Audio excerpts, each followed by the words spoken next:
So we're going to start this chair workout by stretching out and activating the core. So grab your chair by the edges and you're going to just shift your hips back and forth, kind of like downward dog to upward dog, or you can think of it as a hamstring and upper back stretch and then a plank variation. So you're going to shift back and forward a few times using your exhale as you push forward, and then inhale as you send your hips back behind you. Here to stretch out your low back and your hamstrings. And then when you feel ready, we're going to go to the other side and stretch out quads. So you can move your chair if you need to make good space.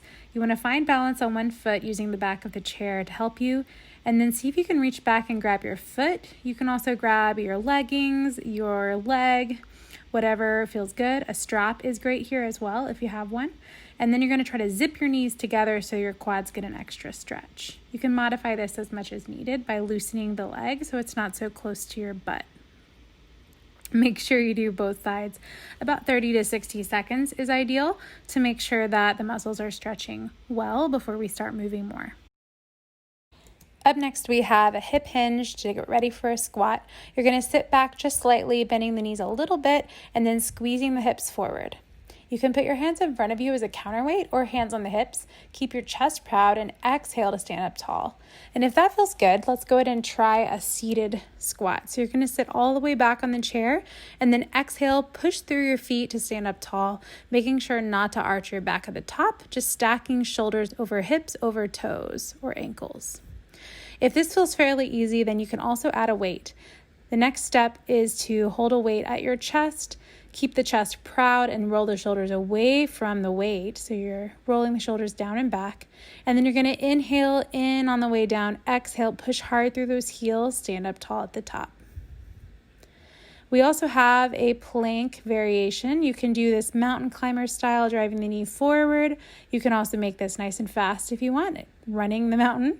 And then another option is just to do a plank, keeping those shoulders directly over your hands, up tall in the tiptoes, drive the ribs down towards your hips, keep your abs tight and your glutes are squeezing. The next option is to do a row. So we have a row with one weight on the side and hand is supporting you underneath your shoulder directly. That split stance makes space so you can pull the weight back towards your hip. Inhale on the way down, exhale on the way up, keeping your back as flat as you can and squeezing your shoulder blades together on the way up.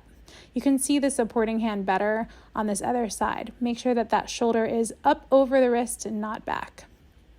This is the final and most advanced option here. We have a split squat with the back foot propped up. You can have a flat foot or you can go up on the toes. I recommend standing by a wall for balance if you need it. And then make sure weight is in that front heel. You're going to drive it down with the back knee, up with an exhale, and then try to keep your spine nice and long. If this feels easy, you can make it a little harder by adding a weight. So you can hold a dumbbell or kettlebell in one arm or both. And you're going to inhale on the way down, exhale on the way up, keeping the shoulders rolled back, down, away from the ears.